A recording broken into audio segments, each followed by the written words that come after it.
Inanna returns. Chapter 7. Erishkagal. Erishkagal is my half-sister. With a wife as sweet and beautiful as my mother, one might hope my father Inanna would have been content. But marital fidelity was not the way of the family of Anu. Maybe it was the contrast to my mother that made Erishkagal's mother so fascinating. The only word that even comes close to describing her species is Raksasas. She was half snake and half demon, totally sexy, sort of oozing with and writhing in Kundalini energy. Her skin was a coppery light green, her hair was what you might call dreadlocks, and her body was strong and voluptuous. Her eyes were the eyes of a cobra with the power to hypnotize Inanna. As the moon god, my father certainly had his dark side. The passionate attraction between these two could only be described as spontaneous combustion. Erishkagal was a true child of erotic fusion. No one ever questioned Erishkagal's stunning beauty. She was the best of both her parents, and she knew it. I can't blame her for never liking me. I suppose in a way she felt the same about me as Anki felt about Enlil. I was the true daughter of Inanna, and she was the concubine's offspring. Inky felt a sympathetic bond with Erishkagal besides being enthralled with her beauty. He and my half-sister even conceived a son together whose name was Ning-ish-Zida.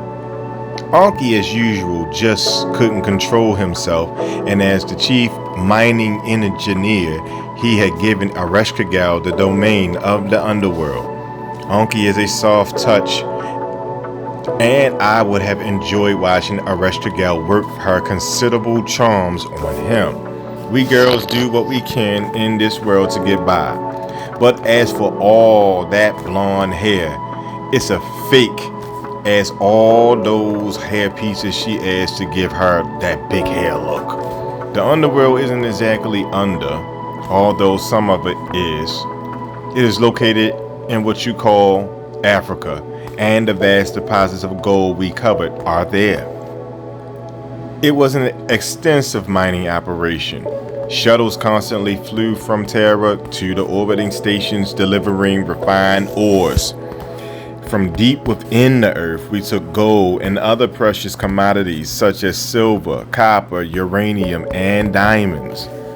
There had to be an immense workforce, and over the centuries, men and women were bred to become more efficient laborers.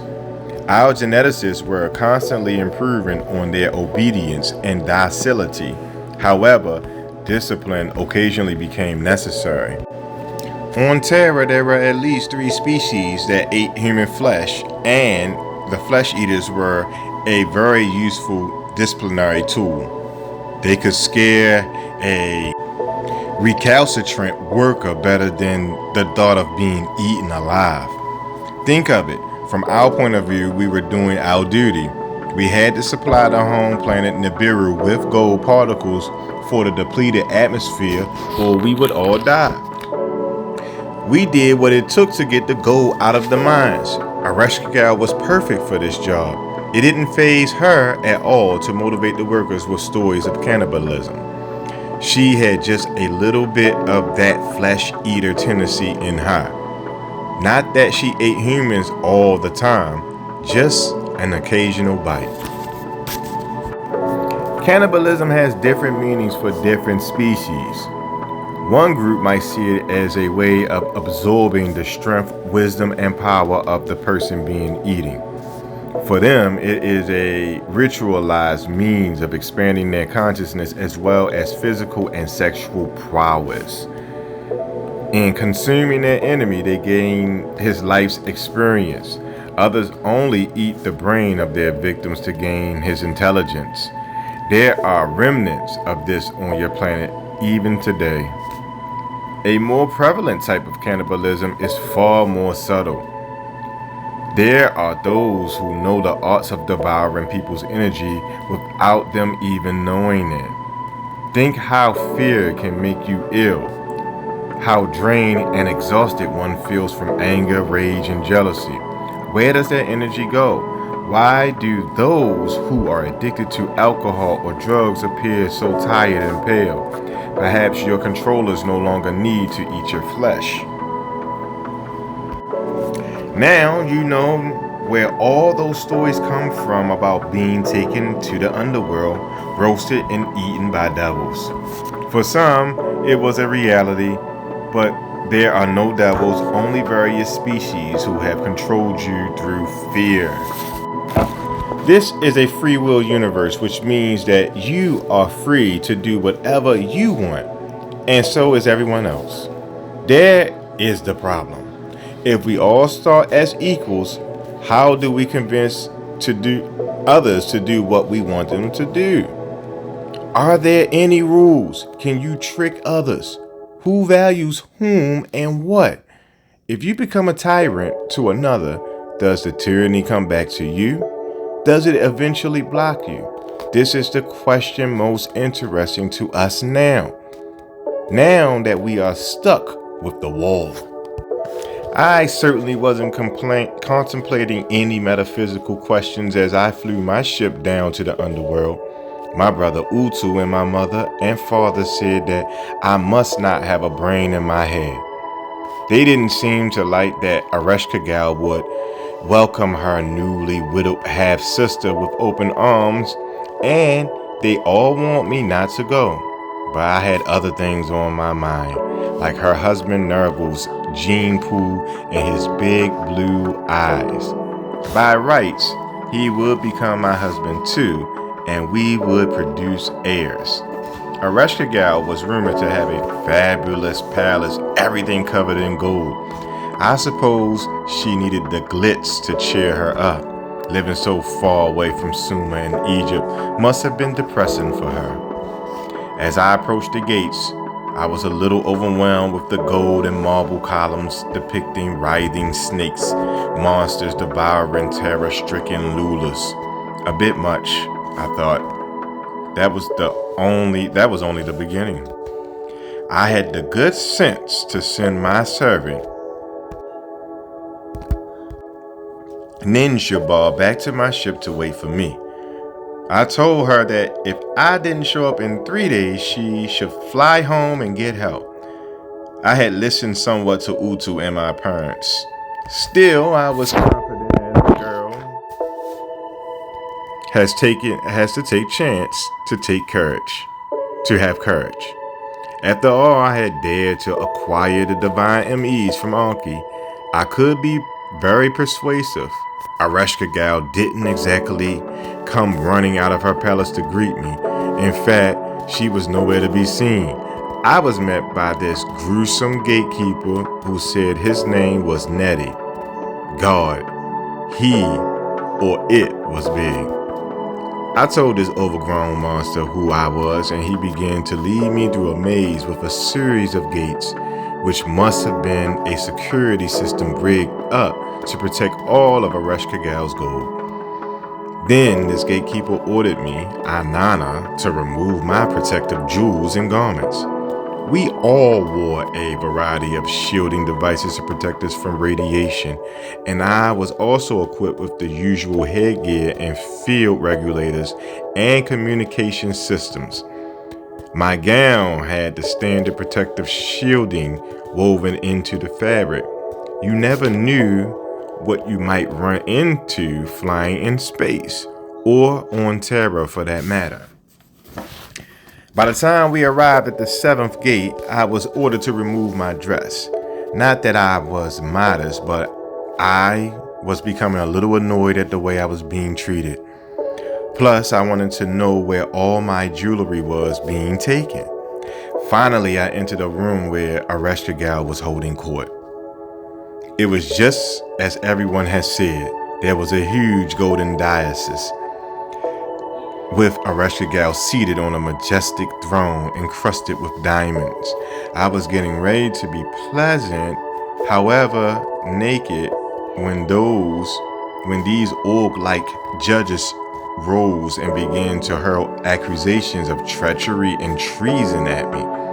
It was ridiculous. I couldn't imagine what they were all talking about, and I was thirsty. Suddenly, Erishkagal pulled out this plasma gun and in a Palladian minute zapped me with a heavy dose of radiation, more than enough to kill me. I was astounded.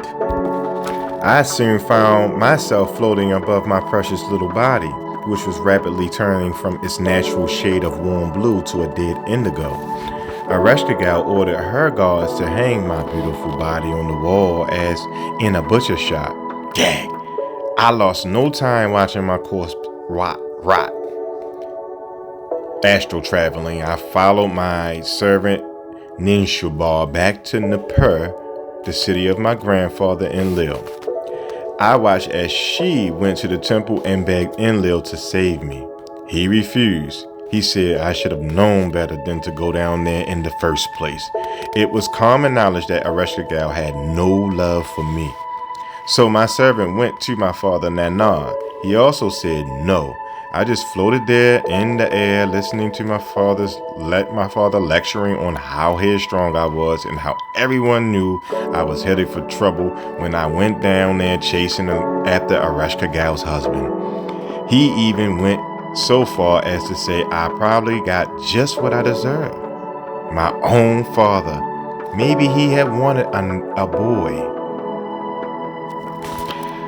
I was still hovering in space, trying to get used to not having a body. I placed a thought form in the mind of my beloved servant, and she quickly moved to Anki's Abzu. By this time, she had worked up a very appealing sob story, and bless old Anki's heart, he decided to intervene. He had some clout with Erishkagal. It was he who had given her the underworld. He made arrangements to have my body flown to the Great Pyramid, and with the help of my great aunt Ninha brought me back to life. I had a terrible headache for 3 days. I resolved never to visit that witch again and to forget about all her husband's DNA. Being outside my body wasn't so bad, but it started me thinking how much I enjoy certain things like dancing or even eating. I had become attached to being me and to my life on Terra with the Lulas. The time I spent out of my body made me love Terra all the more. I also learned not to rely too heavily on anyone but myself. I decided to expand my love temples in the Eastern Territories where I had been given lands that no one else wanted. On the banks of the Indus River, I built the cities Mohenjo-Daro and Harappa. We have now come to an end of chapter 7. When we return, we'll be on chapter 8, and that is the Temples of Love. Don't forget to follow me on Instagram at wisdom_is_jah, Jah. And thank y'all for coming out. God bless you. Good night. Free Larry Hoover, you heard?